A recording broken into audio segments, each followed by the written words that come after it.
Assalamualaikum Pak Ustaz. Waalaikumsalam warahmatullahi wabarakatuh. Amin. Assalamualaikum Bang. Waalaikumsalam Pak Tung. Alhamdulillah. Ustadz, ketika rasa mual dan kepingin muntah, kadang-kadang kan tiba-tiba aja muntah gitu, tiba-tiba mual langsung gitu. Itu disebabkan oleh apa kira-kira Pak Ustadz? Ya, bismillahirrahmanirrahim. Assalamualaikum warahmatullahi wabarakatuh. Waalaikumsalam warahmatullahi wabarakatuh. Amin ya rabbal alamin. Alhamdulillah. Mual, kemudian muntah atau mual saja, ini ada beberapa hal yang menyebabkan. Bisa saja sebelumnya adalah panas dingin, kemudian tidak enak, gregesin, kemudian mual, kemudian muntah. Nah, kalau panas dingin muncul, kemudian mual, kemudian muntah, panas dinginnya insya Allah berhubungan dengan marah. Ada unsur marah. Ya, ada unsur marah. Orang tersebut itu agak-agak hobi marah lah. Kemudian mual itu ada unsur yang kalau diberi masukan itu agak sulit menerima. Kalau muntah keluar makanan itu kalau dimakan keluar, gitu. Atau kalau enggak makan pun Nah, itu insya Allah yang muntahnya itu sendiri adalah kalau diberi masukan atau diberi nasihat, diberitahu, ngebantah, ngelawan gitu Pak. Ya, ngebantah dengan omongan lah. Jadi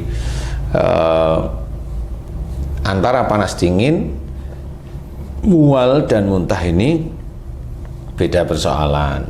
Nah, hal tersebut bisa terjadi kalau seorang itu lagi demam, umpamanya, kemudian mual, kemudian muntah, kemudian pusing, kan ada nih macam-macam. Jadi kalau memang ada pusingnya berarti sakit kepala ya. Kalau itu berarti memang ada hal yang dia selalu tidak pernah bisa menyelesaikan. Jadi kalau ada persoalan dia nggak mampu berpikir, dia tidak tahu cara solusinya, dia hanya cuma berpikir maunya jengkel dan marah. Nah, pada saat dia gak ketemu solusi, kemudian jengkel dan marah, itulah yang menjadikan panas dingin tubuhnya, meriang. Kemudian di titik dia itu ada masalah, dia diberi masukan di ini nggak mau, dia diem, nggak mau terima, itu mualnya. Kalau diberi masukan, kemudian dia membantah, dia ngomong yang sebenarnya ada unsurnya emosi, itu yang muntah. Jadi semua keadaan ini bisa diselesaikan kecuali kalau memang orang tersebut yang panas dingin, yang pusing atau muntah mual ini disebabkan karena levernya bengkak, beda. Ini beda ya. Walaupun sebenarnya ini bisa menjadi salah satu urutan muntahnya itu. Urutan sampai ke muntahnya sebenarnya, walaupun dia levernya bengkak. Jadi kalau levernya bengkak, dia kaku, emosinya tinggi, emosi yang disimpan atau dendam atau benci itu kuat sekali.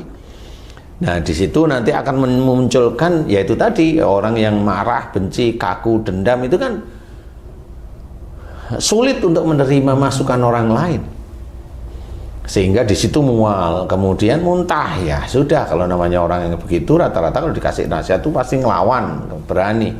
Nah, di titik itulah bisa aja levernya bengkak, tapi intinya tetap satu garis saja. Intinya adalah dia itu punya keyakinan bahwa yang dia yakin itu benar. Yang dia yakin benar itu gimana? Ya kalau ada masalah itu dia itu kaku, emosi, marah, nggak mau dengerin orang lain, itu sudah benar menurut dia.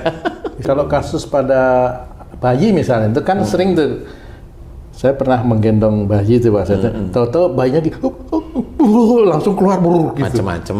Kalau itu gitu ya. Kalau itu lagi habis minum normal. Minum ya. Tapi kalau tidak ada masalah, kalau masih bayi seperti itu masih normal. Masih normal ya Pak. Maksudnya itu menuju ke arah anak-anak ya, yang sudah mulai umur 1 tahun, 1 tahun setengah, 2 tahun. Nah, ini kan dia sudah bisa mengontrol minuman. Dia sudah bisa mengontrol minuman. Nah, kalau dia muntah, ini yang salah bukan bayinya, ngeyel. Bukan, tapi orang tuanya ada yang ngeyel. Seperti itu, muntah, kemudian BAB atau muntah berak ya namanya. Seperti itu, atau diare. Nah, itu sama, itu orang tuanya yang hobinya gini, seperti itu. Jadi makanya itu sebenarnya tanda dari Allah Ta'ala untuk belajar. Dan analisa Pak Ustadz, memang tepat begitu. Ya itu kan karena belajar mengamati, dilihat tiap orang yang sakitnya sama, dilihat siapa orang yang sakitnya sama, ditanyain orang tuanya, bener nggak sih yang begini? Nanti oh iya itu istriku, ada yang bener nggak gini? Oh ini suamiku gitu. Ya sama aja sih. Oh ini dua-duanya suami sama istri. Rata-rata seperti itu sehingga bisa menceritakan bahwa itu cara Allah aja menegur orang tuanya agar orang tuanya itu jangan melakukan itu lagi. Sebenarnya itu baik, tetapi oleh orang dianggap itu sakit namanya. Padahal itu ya peringatan dari Allah aja. Tapi kalau kita mau paham, kemudian muhasabah, kalau sudah diperingati dengan sakit, muhasabah, evaluasi dari kita itu ada kesalahan, masih banyak dosa. Kita ngakuin kalau anak cucu Adam itu penuh dengan dosa itu ya kalau kita dikasih tahu itu kasih kesalahmu. Kali dulu kamu pernah ini enggak pernah benar terus ya sudah. Kalau merasa benar terus ya kapan dia mohon ampun enggak akan pernah. Kalaupun dia saya itu sering mohon ampun bohong, karena dia mohon ampunnya bohong dia sebenarnya. Kenapa dia mohon ampun bohong? Karena nggak pernah dosa, jadi ngapain dia mohon ampun kan gitu ya. Jadi banyak orang-orang itu yang munafik di hadapan Allah Ta'ala itu ya itu dia nggak sadar kalau dia melakukan kemunafikan.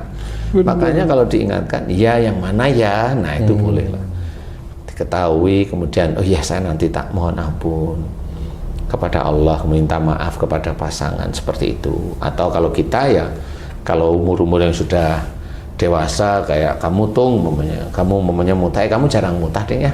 Kamu mutah jarang, mual ya jarang. Kali mutahnya kalau pas waktu-waktu itu kali kamu ya. Waktu-waktu tertentu lah. Muntah, kan Ustadz tadi udah jelaskan sebab-sebab penyebab itu yang berlalu lama baru Allah timbulkan. Nah, ada muntah karena kejadian sesaat Ustadz. Misalnya dia makan sesuatu yang menyebabkan muntah, bau amis ataupun segala macam. Apakah itu juga masuk ke penyebab akhlak itu Ustaz? Sama, jadi istilahnya kan kalau dia bau kemudian muntah, ini berarti orang ini termasuk orang yang mudah tersinggung sebenarnya. Jadi dengan bau amis dikit aja nggak mau, mau nyatung nih. Lagi. Lah kan nggak apa-apa, umpama. Makanan kemarin. Makanan kemarin. Sebenarnya itu makanan kemarin itu sebenarnya kalau diurut-urut itu masih bisa dimakan. Kamu nggak mau kan gitu. Jadi titik itu gampang tersinggung. Atau kamu mau makan ini, itu amis tuh enggak. Nah, itu udah jelas menandakan bahwa padahal amisnya dijelasin amisnya itu enggak terlalu gitu loh. Penolakan. Nah, itu udah menolak atau memang kamu memang kamu begitu kalau dikasih masukan itu selalu kamu tolak dulu. Gitu. Jadi kasih masukan langsung nolak gitu loh. Itu enak, enggak kesana amis gitu. Padahal belum tentu gitu loh. Ya, betul, nah, betul, itu salah satunya adalah yang menolak. Cuma saya lihat tuh itu kan belum pernah mutah ya, jadi ya nunggu kapan ya mutahnya ya. Kalau sikat gigi itu langsung muntah. Kalau itu beda. Kalau itu memang ada tempat di sebelah sana itu memang sensitif. Jadi itu kenapa orang itu kena racun? Itulah cara Allah aja. Itu sebelah sana keracun disuruh masukin, dicek itu langsung itu seperti itu. Itu cara Allah aja mempermudah manusia biasa. Jadi kalau kamu kena racun, iyalah namanya. Kamu giniin. Namanya racun bayam Jepang, kamu gituin aja. Tuh Malah ditelen. ditelan. Jadi umpamanya seperti itu. Jadi kalau memang dengan makanan yang kalau dia sebenarnya nggak suka amis sekali, tetapi kalau amis sedang dia masih mau, berarti ya belum tentu dia tersinggung. Dia memang nggak suka yang terlalu amis, yang kuat. Memang itu nggak suka ya. Tapi kalau amis masih biasa, level-level tertentu dia masih mau, berarti bukan gampang. Tapi kalau memangnya ada orang yang nggak sana amis, itu kan penolakan dari awal. Itu sudah ada penolakan. Jadi itu tipikal orang yang mudah tersinggung. Itu ya gampang sekali nanti kalau dia itu ada sesuatu yang nggak beres mutah. Nah, contohnya Ustaz, bau duren. Ada orang sebagian yang nyium baunya aja udah muntah gitu. Karena dia sudah pernah barangkali, mamanya dulu pernah makan duren. Sebenarnya dia doyan duren. Setelah makan duren, kemudian mabuk duren. Dia muntah waktu itu kebanyakan. Nah, di titik itu dia kayak menolak, nggak mau. Di titik itu dia berjanji, kayak aku nggak mau makan duren lagi. Nah, nguncilah sumpahnya dia. Sehingga pada saat dia itu bau duren atau melihat duren langsung muntah. Itu cara Allah aja sebenarnya. Tapi kalau itu dianggap baik menurut dia, ya ngomong-ngomong aja, silahkan aja. Kalau bisa itu, kalau nanti ada uang gak banyak, aku nggak mau uang lagi, harusnya gitu. Milih-milih ya. Harusnya. Jangan hanya duren ya. Nanti aku akan deket dengan dia, kalau dia banyak uang kan saya ambilin. Mutah kalau lihat uang banyak kan gitu ya. Jadi seperti itu. Mutah disebabkan karena penolakan, kemudian diberi masukan agak susah, kemudian membantah, kemudian dengan demam berarti ada marah, kemudian dengan pusing berarti dia emosional, dalam pikirannya itu emosi kemana-mana. Kalau pusing itu sampai vertigo, itu berarti pusingnya itu mikirnya itu penuh dengan emosi, istilahnya penuh dengan emosi. Ya, jadi seperti itu. Gimana caranya menyelesaikannya? Insya Allah kalau seperti itu nggak perlu obat, nggak apa-apa. Itu hanya mohon ampun kepada Allah Ta'ala. Kalau dulu sering menolak, bisa kok diingat yang sering menolak masukan itu, kita itu kepada siapa? Tahu sebenarnya kita itu. Oh, kepada istri mamanya.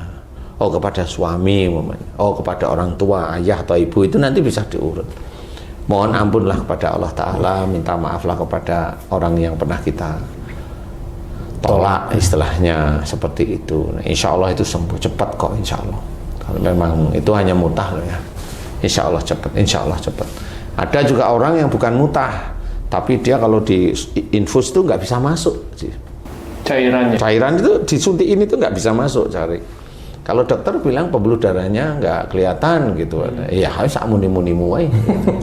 Ya memang nggak bisa, padahal udah kelihatan begini nggak bisa, nggak pernah bisa. Nah, itu menolak istilahnya. Jadi kalau dikasih tahu nasihat yang baik itu ngeles saja, seperti itu. Nah, itu bahaya, itu udah haknya Allah Ta'ala, karena di tubuh ini kan banyak malaikat. Jadi malaikat yang bagian memegang pembuluh darah itu ngengsolin aja. Ngengsolin, kalau pas ada jarum sini ditolak jarumnya, dibelok ke sana. Situ tolaknya belok ke sini, jadi nggak bisa. Sehingga infus makanan nggak bisa masuk. Sama sebenarnya itu. Itu orangnya hobinya nolak dulunya. Seperti itu. Nah, mudah-mudahan kalau teman-teman beriman paham, cobalah hanya dengan begitu, insya Allah itu mudah diberi kesembuhan. Kadang-kadang juga mutah, tiap kali makan mutah sampai badannya kurus, ya ada, ya sama intinya, insya Allah seperti itu. Insya Allah hanya menolak dan menolak. Nah, mudah-mudahan kalau bisa dikerjakan itu dengan istiqomah, ya bisa diberi kesembuhan sama Allah lah. Insya Allah ya, Allahu a'lam. Amin. Alhamdulillah. Terima kasih banyak Pak Ustadz penjelasannya.